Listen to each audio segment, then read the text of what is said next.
Coach Corey Wayne, and this is my video coaching newsletter. And the topic of today's newsletter is going to be bad sex and a breakup. Well, I've got an email here from a viewer who had a lot of things that he liked about this woman he was dating, but the sex kind of sucked. And so whenever he would try to talk to his now ex-girlfriend about it, she'd get butthurt, upset, and I guess after their last sexual interaction, when he tried to once again to lovingly communicate what his needs and desires and wants were, she just got so butthurt and pissed off and offended, and that she just ended the relationship. So I got a quote that I wrote on this particular topic because this is important, and this is why, like, I was raised as a Catholic, and I just never really resonated with the things I was taught. It just, in my heart, something just didn't sit right with me, especially with the priests and the nuns. Like, I asked them questions about certain things, and there were so many things that are like, well, we just don't know. And so I set about, when I became an adult, to find my own truth. And one of my teachers once said, truth, unless it's your own personal truth, still remains untruth. And that's the beauty of the way we look at life, is that you get to choose and gravitate towards things that we resonate with. And like for me, because especially ultra-conservative people are like, oh, well, sex, you should be married before you have sex and all that. And this email is like a prime example of why that's not a good idea. I've talked to plenty of men over the years, and some women, who sex just sucks. You imagine you wait all this time, you wait years to get together, and then you finally have sex and your partner is not comfortable in their body, or they're not open to communicate about these things because of moral opinions or whatever they've formed around them. You think about it, now you're locked into a marriage, and sex life sucks. It's like, it's just terrible. So that's why I firmly believe in getting to know. In other words, it's like you get to kind of, it's like, why buy the cow when you get the milk for free, if you will? It's like you got to see what the other person is like. Even living together, I think, is a great idea before two people get married. Because if you can't live together and you can't have a great sex life, you don't have the same goals, same values, and really enjoy being together, then it's like, what's the point of going and getting married? And I'm sure there's going to be people watching this that are really conservative, really religious, and they're getting all butthurt. But at the end of the day, that belief system that you're getting all butthurt about was handed to you by somebody else. It's not something you came up with on your own. It's something that somebody gave to you. And a wise man once taught me, question everything. But at the end of the day, it's up to you. If it works for you, then that's great. I'm just saying, case in point, this email here, it's really a good situation to look at, because you can just imagine if this particular guy had entered into this relationship and then waited to have sex until they got married. Oh, man. It's like, look at all the headaches he avoided down the road. And so I got a quote that I want to share on this topic, and then we're going to go through his email. And the quote says, the only way to have an effortless relationship is if you make a good choice in choosing your lover. The ideal lover loves themselves, loves their life, is a good communicator, has similar goals and values, loves what they do for a living, is comfortable and seeks out constructive criticism and feedback, loves life, and therefore takes good care of their body by eating healthy and exercising properly, is growth and self-improvement oriented, respects themselves and others, and is ready, willing, able, and open to having a relationship. I read emails all the time from guys and girls sometimes that get involved with people that are either still married, or they're not divorced, or they're still kind of seeing the acts, and it just creates a lot of problems. You want somebody that all that shit's kind of cleared out of their life and they're really ready. They have a space in their life for someone like you to fill.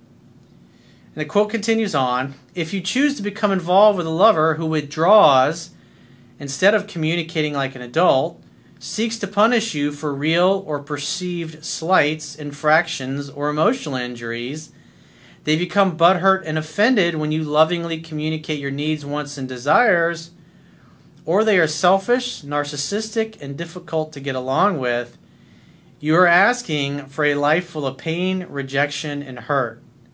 If you don't walk away from toxic and immature lovers, You are inviting them to make your life a living hell. Now, this last part is really fucking important. I read this in a book probably 15, 20 years ago, I think. And it said, 95% of your happiness or your misery comes from who you choose to spend your life with. Choose wisely. Think about that. So let's go ahead and jump right in this guy's email. This guy says, "Hey Corey, I've read your book 4 times. That's good. Only about a dozen or so more to go." He says, "So I've read it more. I've got more to go." He says, "And I'm going through my second breakup within a year. Different girl both times. Up until 10 days ago, I was seeing a 40-year-old woman. I'm 48, and I'm in love with her. We've been going out now for 5 months. She just got back from a study trip to New York. Before she left and returned, everything was great. I did not over-pursue, etc. She would constantly contact me every day." Sounds good. Sounds like she's following the plan, acting like a woman normally acts if you treat her properly. In other words, treat her like I teach in my book. He says, "I picked her up from the airport 2 weeks ago, and she took me to her parents' place. I left and said I would come visit her 4 days later, which I did. She was so pleased to see me when I arrived. The only problem was we had a while where there was the sex." Oh, the only problem that they had while they were together was the sex. Well, that can be a big problem. I mean, think about it. It's like, what's the whole reason you go out? You're like, wow, I'd like to, I like to tap that ass. I mean, hey, we're sexual beings. We're sexually attracted to one another. And ultimately, at some point, it's going to happen. Now, if you're more religious and moralistic and you believe that should only happen in marriage, then it happens on your wedding night, or it happens once you move in together, or you get engaged, or like whatever you happen to be. He says, "I did not get a chance to blow my load as her pussy was getting a bit sore." So you knocked the bottom out of that thing, dude. You jarred something loose. All right. "This happened 3 days and nights in a row." He says, "So I was getting sexually frustrated and annoyed because she would have multiple orgasms while I had none, and then she would want to stop because her pussy was sore." Well, are you jerking off all the time? Because guys who tend to beat off a lot and beat off like really hard, and they're squeezing their dick real hard when they're beating off, because pussy's sensitive, it's slimy, it's not like rock hard, tight like your hand, like unless it's a really young inexperienced woman, which that's nice in and of itself. But some guys have that problem. They're always fucking jerking off and jerking off to porn, or they're fucking squeezing their dick real hard when they're jerking off, and then they have sex with their girlfriend, and it kind of feels like sticking your dick in pudding. I mean, he says, he continues on, "Then she would go to sleep, and I'd be pissed off. On the 4th night, I brought it up with her that I was not happy with this and asked her why she could not suck or pull me off. I would have said, baby, I would really love it if you could give me a happy finish with a blowjob or a hand job. That would be amazing, because I am about, like, my balls are like ready to explode. I'm a little backed up in the plumbing, and I know you've been getting off. You got to have fun with it. You don't say it from the perspective of, why can't you fucking jerk me off? Huh? Because a lot of guys tend to come off. In other words, you're accusing her of being wrong and doing something bad when you come off that way. He says, she stated that she feels I sigh with dissatisfaction when she's sucking me off, and she feels inadequate and pressured, etc. Well, are you lovingly communicating to her what you like? I mean, I had a girlfriend many years ago that I dated. She was an awesome fucking woman. And she gave really great blowjobs. But when it came to fucking, she just wasn't comfortable in her body. She'd been raped when she was a teenager. She kind of snuck out when she's on a family vacation. And to see this boy that she really liked. And so they were down on the beach fooling around. And when she told him to slow down and stop, he didn't stop. And he fucking raped her. And she kept it from her parents, and so she felt ashamed of it, and that obviously created some issues, because like she got on top of me, and it's like she just wasn't comfortable, and whenever I would try to coach her and explain lovingly what I wanted, it's like she'd get butthurt. And sometimes because she was so rigid in the positions that she wanted to have sex, my dick would go it'd get all floppy. I get a floppy cock, as what's this, as Stifler said, is it, in the American Pie movies? And of course, when that happened, she'd get all butthurt and upset, and get off me, and leave to go in the bathroom and change and get all cleaned up, and she'd be mad and butthurt about it, and it's like, it was irritating because we couldn't talk about it in a loving way, and it's really because she had some issues around that. But other than that, she was a fucking awesome girl. But, you know, after a while, you're just like, fuck, I can't even talk about this because she gets so offended and butthurt. And it gets really fucking old after a while because hey man, it's sex. You want to, other women get on top and they just, or it doesn't matter what position, and they just enjoy it. And they're comfortable with their bodies. And you tell them what you like, and they're like, sure, baby, I'll do whatever you want. Give it to me, big boy. He says, I told her that it's not true and that she should at least try instead of not trying. He says, I also hurt her feelings by asking if any of her previous partners had complained about this to her. Probably not a good idea to do that, dude. She said no. I stupidly said, I find that hard to believe that no one had probably had the guts to bring it up with her. Oh. In other words, you basically said, I find it hard to believe that none of your previous lovers have told you that you really fucking sucked ass in bed. He says, I calmed her down and tried to explain that I feel unloved and hurt when, despite her pussy being sore, she goes to sleep without me being satisfied. I was trying to communicate as a mature adult. Yeah, I wasn't really that tactful the way he went about it, dude. He says, I should also add that 2 months earlier I tried to communicate sensitively that she was not sucking me off properly. It was like, tell her what I want. Tell her, say, suck on the head a little harder, a little softer, a little faster, a little slower. I mean, come on, man. He says she got upset and asked me if I did not enjoy having sex with her. And I said I did, but she just needed to practice giving head some more. You say, that's right, baby. Just let me guide you, let me instruct you, get it right. He says since then she's been a little more willing, but says she's scared of gagging on my cock and is very timid. I also had a girlfriend many years ago. It was like whenever she would give me head, she'd and she'd go, oh, I gag. I don't like giving head. And so she just didn't even want to fucking try. And that really turned me off. But she was really great in bed, though. She'd get on top and fucking ride me like a wild fucking stallion. The girl knew how to move her body. But when it came to giving head, oh, yeah, definitely no happy finishes. Definitely she never kept the change. It just sucks. But that was in the past. He says, but I was patient before she left, and the sex was still great, but not as good as I want. So I left a few hours later feeling shit and knowing I had hurt her feelings. I contacted her during the week by the text and arranged a face-to-face meeting at my place to try and resolve the situation.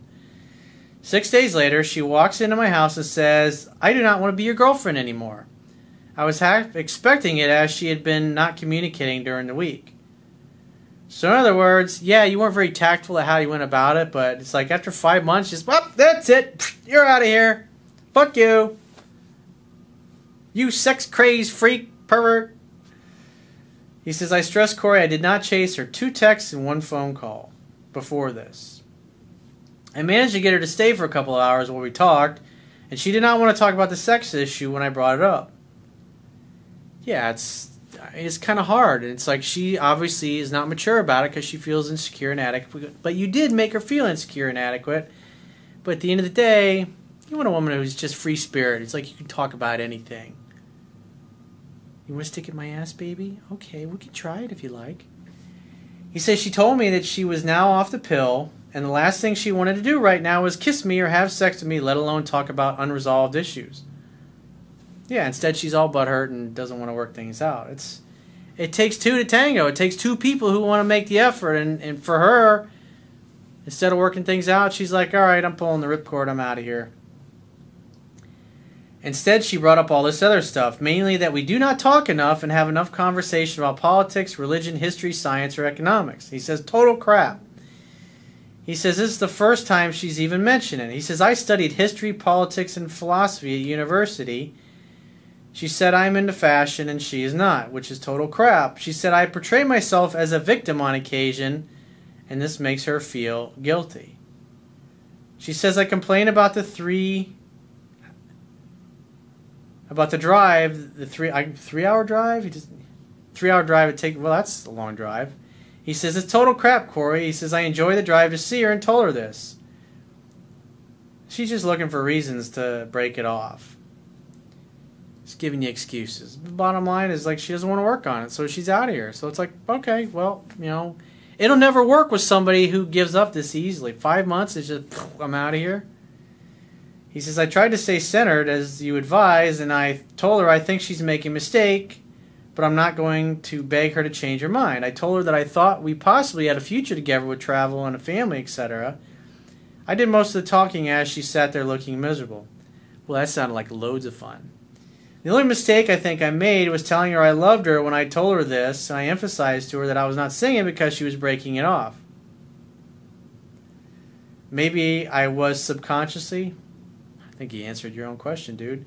He says, I know what you say about women being more attracted to you when they are unsure of your feelings, but I do love her. Well, you need to read the book, because that's not the appropriate context there. When I talk about that, it's women need time and space away from you to wonder about you. And when they become unsure, that's when they reach out. I describe this in my book. I can tell you don't really know the book that well.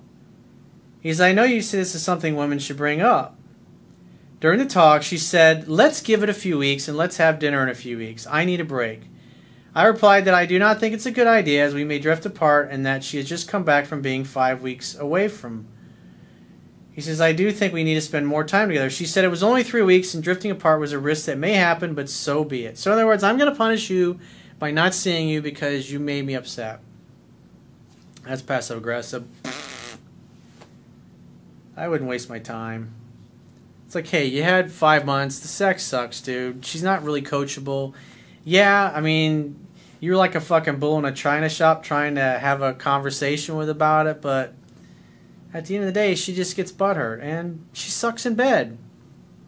What are you going to do? It's not your fault. He says, we then went for a nature walk for an hour, and she did not want to hold hands. The walk was fine. We returned, and she hopped in her car, and we had an awkward kiss. I went for the gentle kiss on the lips where she opened up a bit. Anyway, I said before she drove off, where do we stand? Men who understand women never go, where do we stand? That says, I have no fucking idea about women. They're a total mystery and enigma to me, just like Sigmund Freud believed.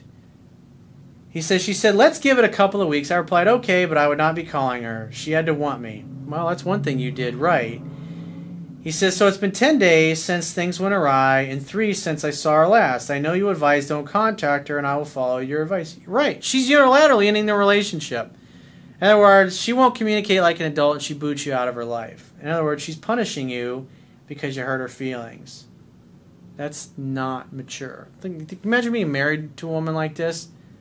She just cuts you off. No pussy for a month. And now you're married to her. It's like, fuck that. Given the sensitivity of the issue, sex, what do you advise? On to the next. I do love this girl, and I think in time we can improve the sex, or am I deluded and wasting my time? Well, if she's not going to make the effort, it really is a moot point.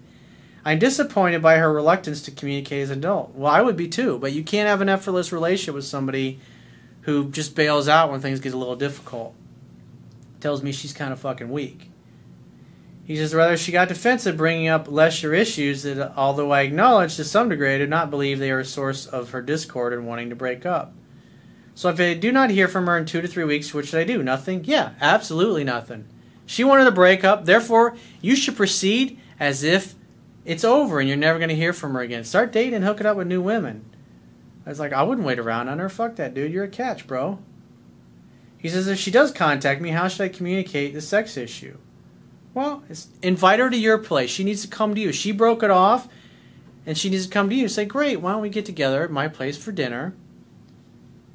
And if she says, no, why don't you come see me? It's like, no, you broke up with me. You left our relationship unilaterally. You made the choice to not communicate like an adult and just leave. And the only way I'm going to spend time with you is if you're willing to come to me, if you're willing to make the effort. Because the only way things are going to get rekindled is if you make the effort. If you don't want to do that, then there's just no point. I'd love to see you. I'd love to have a great romantic evening with you, but you ended the relationship. I didn't want to break up. You did. And so I'd love to get together for dinner, but if you're not in the mood for that, you know, give me a call in 2 to 3 weeks, and maybe I'll be up for something more formal then. He says, I read where you say if you value yourself, you would not hang around with potential lovers to try and change their mind. He says, I absolutely agree with you. Yep. I know what you say about a woman's level of attraction being 5 or more is positive if it's not, so I will hear from her. He says, I know chasing will not work, and I won't. Is there anything I should be doing at all? Yeah. Meeting new women, hanging out, having fun, and hooking up. Look for a woman who's not going to get all butthurt over nothing. He says, I was dating this girl and another, but broke it off with the other one as this girl, and I agreed to be exclusive. He says, I now regret that. Well, call her up. Ring. Hey, how are you? Hey, things didn't work out with that other girl, but I'd really like to see you again. I mean, I assume you told her that you got serious with somebody else, but call her up. What's the worst she can say? Take a flying fucking roll in a donut? Why not? Call her up. Hang out, have fun, hook up. Create an opportunity for sex to happen with somebody. Move on with your life, dude. Like I said, somebody gets this butthurt and ends the relationship over sex. Yeah, fuck it. It's just not worth it, man. It's like I've met women that are like this. They're just not coachable. They're not comfortable in their body. Maybe she was raped. Maybe she was molested. I don't know. It's not your job to fix her. It's not your job to make her more comfortable in her own skin and open and comfortable talking about these things. So my honest opinion is you'd be better suited to find somebody new. That's what I did. And in my experience, things just keep getting better and better with time, because the more experience you have, the higher your standards are, and the more quality of a man you become, the better quality of women that you're able to attract. And I want you to have the best. I want you to have a woman that knocks your socks off in every way. A woman that you love hanging out with, who you're constantly laughing and goofing around with and teasing each other and making fun of each other, all in a good-natured, loving way, and who is fucking your brains out, and you're fucking her brains out, and you're having a great time, and you can talk about anything and everything, and neither one of the two of you gets butthurt. They presuppose that you mean the best and you're being loving. And if you are talking about things in a way that's unloving, she's going to stop you and tell you and say, hey, that you're hurting my feelings the way you're talking about this right now. Instead of just getting a scowl on their face going, fuck you, all right, we're breaking up. Think about it, dude.